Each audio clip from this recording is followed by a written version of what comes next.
National Herald মামলায় ইডির কাছে হাজিরার জন্য সময় চাইলেন সোনিয়া গান্ধী।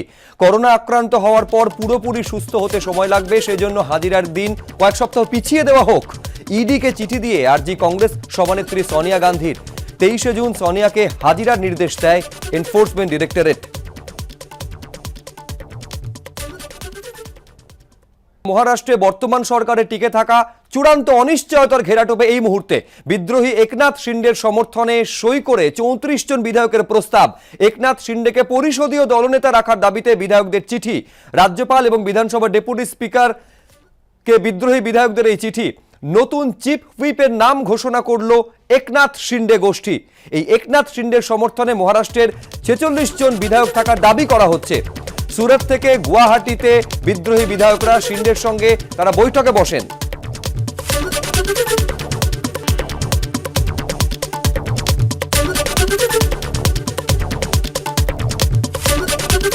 একেবারে 34 জন বিধায়কদের সম্বলিত সই সম্বলিত এই চিঠি দেওয়া হয়েছে বিধানসভা ডেপুটি স্পিকারকে এবং রাজ্যপালকে।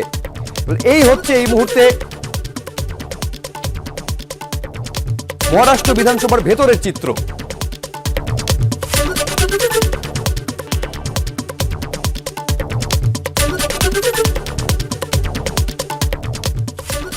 ये निश्चित तौर पर अगर बात कर रहे हैं महाराष्ट्र की ये जो सरकार है महाविकास आघाड़ी की, तो अगर उसकी बात करें तो वो निश्चित तौर पर अब जो है उसके लिए काफी मुश्किल भरे दिन रहेंगे, क्योंकि जिस तरीके से शिवसेना में दो फाड़ हुआ है और एक बड़ा हिस्सा, एक बड़ा जो है जो मेजोरिटी कह सकते हैं शिवसेना में विधायकों की, वो इस वक्त एकनाथ शिंदे के साथ नजर आ रही है और एकनाथ शिंदे भी वही दावा कर रहे हैं। तो ऐसे में अभी कुछ देर में उद्धव ठाकरे की अपनी जो पार्टी के नेता हैं उनके साथ में बैठक है और उससे एक जो है सीन क्लियर होगा कि आखिर ये जो दोनों पक्षों के अपने अपने दावे हैं, किसके दावे में या कौन किसके साथ में है।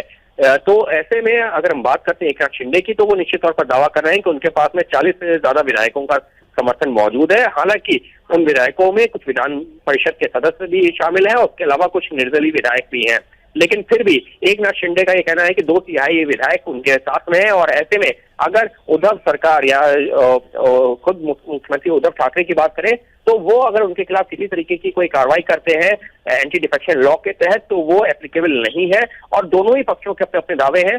लेकिन निश्चित तौर पर जो महाराष्ट्र की सरकार है उसके ऊपर जो संकट के बादल मंडरा रहे हैं, उस बात का एहसास शिवसेना समेत जो तीनों ही राजनीतिक दल यानी कि एनसीपी और कांग्रेस को भी हो गया है। জি, শুক্রিয়া অঙ্কিত ইস तमाम जानकारी हम तक पहुंचाने के लिए। কথা বলছিলাম আমাদের প্রতিনিধি অঙ্কিত গুপ্তর সঙ্গে। ফলে এই মুহূর্তে মহারাষ্ট্রের পরিস্থিতি বুঝতে পারছেন যে রীতিমতন একটা অনিশ্চয়তার মধ্যে রয়েছে। উদ্ধব সরকারের এই মুহূর্তে টিকে থাকা, অর্থাৎ মহাবিকাশ আঘাড়ির যে সরকার, সেইটা শেষ পর্যন্ত টিকে থাকবে কিনা সেটা নিয়ে বড় প্রশ্নচিহ্ন তৈরি হয়েছে। এই মুহূর্তে তার সঙ্গে রয়েছেন 46 জন বিধায়ক এবং এই সংখ্যাটা আরো বাড়তে পারে। এবিপি আনন্দর সঙ্গে ফোনে কথোপকথনে এমনটাই দাবি করেছেন একনাথ শিন্ডে। बागी विधायक का है वो गलत है। हम लोग बाला साहब ठाकरे जी के सैनिक हैं और शिव सैनिक है हम लोग, और हमारे साथ पूरे 46 विधायक है और उसमें और बढ़ोतरी हो जाएगी। देखिए, शिवसेना पार्टी जो है हिंदुत्व की विचारधारा के ऊपर आधारित है।